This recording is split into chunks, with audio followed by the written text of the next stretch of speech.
You always want to root for the underdog, but at the end of the day, it's fatality. He's gonna give a deal like that. Good stuff to make it into winners finals on Jaws' part. I mean, that's insane. Yeah. Gonna be sitting in losers finals, waiting for these matches to play out. iGreg and Omega. Yeah. So iGreg making a crazy run today. Yeah, I mean, iGreg had a crazy run the other last week too, taking top 3 as well. So, dude's definitely on the come up, showing that Robin is slept on a little bit. But Omega just coming out here with this Seth, bullying Robin just a little bit. I feel like the RPG characters kind of struggle against the real RPG boss here. You're right. I mean, it makes sense canonically, I guess. Different games, but I'll be on that. Yeah, Omega rocking the Sephiroth, normally playing Joker, but I think I saw on the win screen he beat Xanadu with this character, which is a pretty impressive win nonetheless. Definitely. And last week they played in Grands, and it was really close, Game 5, with Sephiroth as well. So, and that was after losing in winners with Joker. So it seems like the Sephiroth is evolving. Making waves. Yeah. And against the iGreg, you're going to need all you can get because, this guy's crazy. Yeah. Making upset after upset, possibly taking another one here. I think it was Jaws with the upset Omega to put him in this losers bracket, but we'll see if iGreg can knock him out or Omega, he's just going to play his game. Yeah. Ooh, getting back past that down air, really good timing there from iGreg. Yep. Oh, man, that shield pressure, he can't get out of there. And, it's scary because he can also down smash, and, if you unshield, it's going to take a lot. Yeah, so you definitely have to be careful against Seth because he does a lot of shield damage. Getting that back air, taking that stop, evening the stop count up a little bit, although missing that grab. Yeah, iGreg, he's not really going to stop putting on the pressure here. It's something you got to do against Omega and especially Sephiroth because, if you let them play at that certain range, it can be very difficult to get in. But, of course, Robin doesn't really have to play that game. Robin has multiple projectiles to be able to zone you out. And, it can definitely be difficult for Sephiroth. Yeah, they definitely fight in a comparable range. Robin, though, having a little bit more range and faster projectiles to deal with Seth and kind of just keep him in check.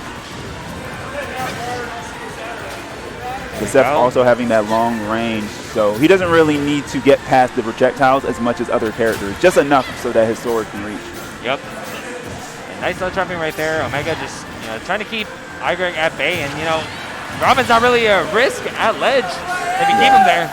Yeah. Keeping him in that plasma too. Omega doing a really great job too, forcing Robin to air dodge and then punishing the lag. But now iGreg evening it up almost immediately. We got a match. And that 11 sword, too powerful. Oh, here we go, getting something started.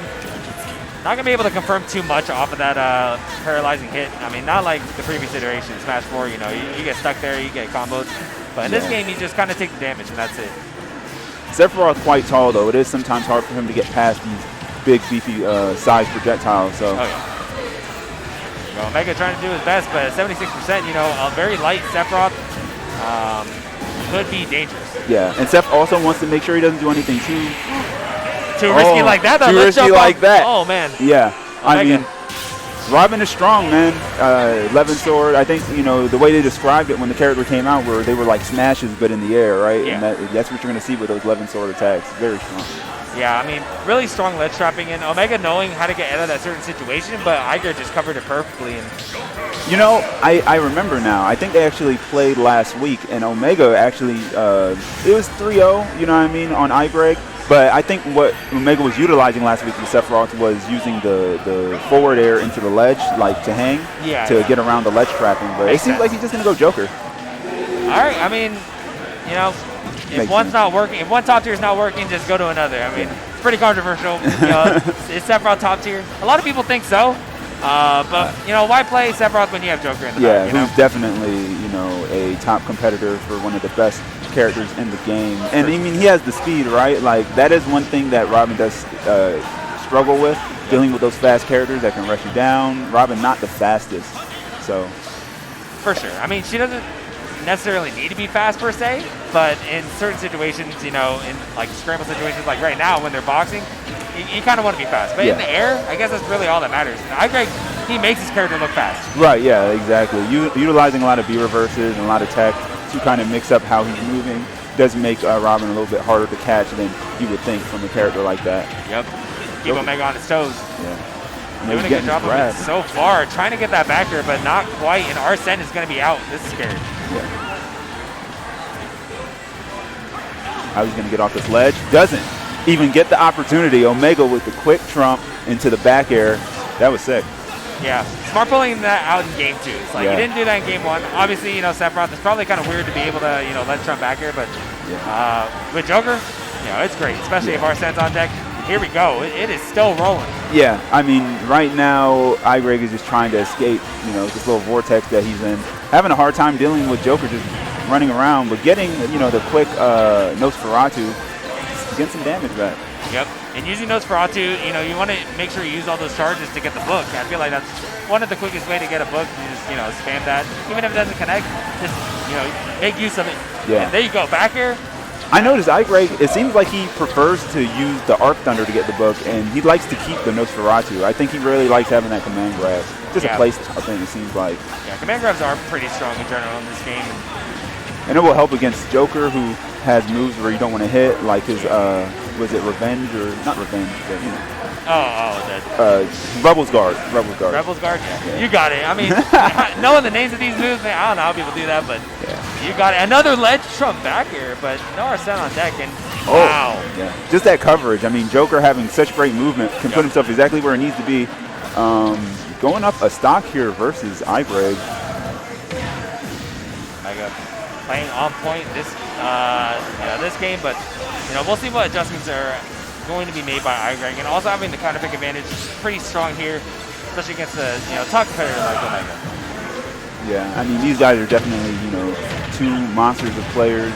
These strong Georgia players. I mean, you know, this is iGreg's second time being like this far in bracket, and possibly going even farther up a game here on Omega. But Omega just not trying to. Oh my God! Okay. Nowhere to go. Omega's not playing no games right now. No escape. Yeah, iGreg was telling me earlier, he just struggles against the fast characters. Like, you know, he was talking about having a secondary for Sonic, per se. You know, a character that just moves too fast. He's like, you know, I just don't want it to be an automatic loss if I have to play against Brad or Sunito. Yeah. And this is another fast character that it seems pretty hard for Robin to deal with. Yeah, because, I mean, Robin has some great walls that Robin can put up. But the problem is with these fast characters, they move faster than Robin can really get, like, their little zone set up right. Yeah. So, you know, if you have characters that can approach from those awkward angles, right, like those more diagonal angles that goes above the Arc Thunder, and then, you know, can jump above the Arc Fire or beat you before the Arc Fire actually starts its fire, you know, at the end. Yeah, I feel you on that. I mean, zone-breaking characters, it's just a struggle. Oh, dang. We zooming in. Yeah. Got the high. You want to see Omega's beautiful face. Good Lord. I want him to do the anime push-up. It's going to be Omega Cam? Oh, there it is. There it is. What's going on? Oh, good. No glasses push here, though. Got the AirPods in. Wonder what music is listening to. iGreg fancy with the AirPods. Fire Emblem music. Maybe getting himself pumped up.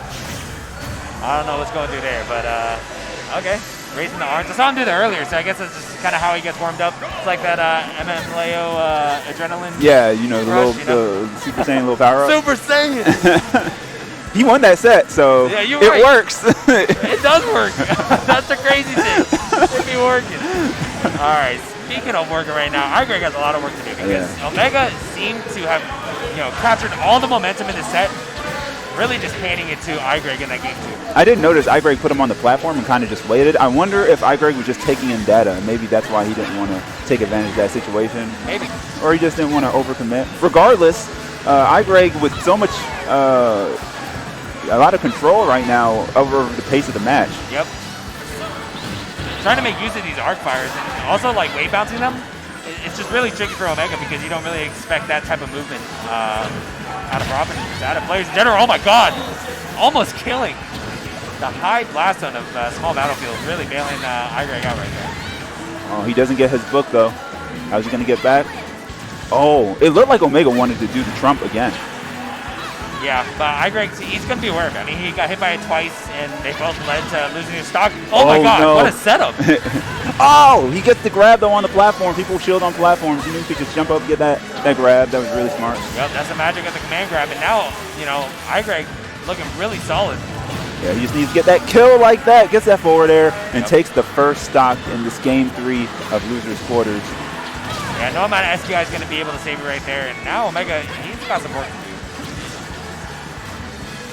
Go for a little I love that. Great movement from Omega. So tricky. And no book. He didn't have the, I think it's Elwin, to be able to get back. Yeah. So you know the names too. You got it. You got it. You know. Oh, wait a second. That was so nice. Yo, iGreg popping off. He's trying to make it back to top 3 this week. And he's looking prideful right now. Yeah. All right, but still no % on Omega on this last stock, so, you know. Yeah. Omega trying to answer back decisively. He doesn't want this to get too out of control. For sure. That's how he's playing right now. Looking really nice. No ledge jump in sight. I think iGreg probably all over that, making sure he buffers his options right. Omega, he's not out of this. I mean, 100%. Oh, yeah. Definitely killing right. Arsene's going to be coming soon. She's knocking at the door. True. Oh, wait a second. Great tag right there.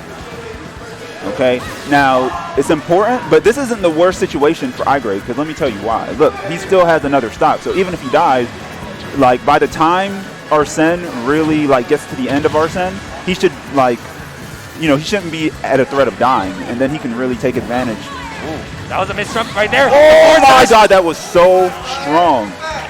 Man, almost killing, and he's only at 68 after the hit. That's insane. That hit almost got rid of Arsene itself. It did so much damage. True, Thoron, here we go.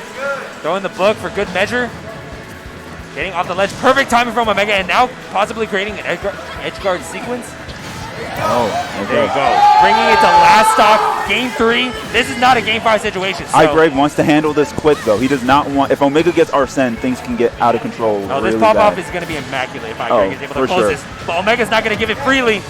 Wait a second. The pressure is on. Arsene's ringing the doorbell.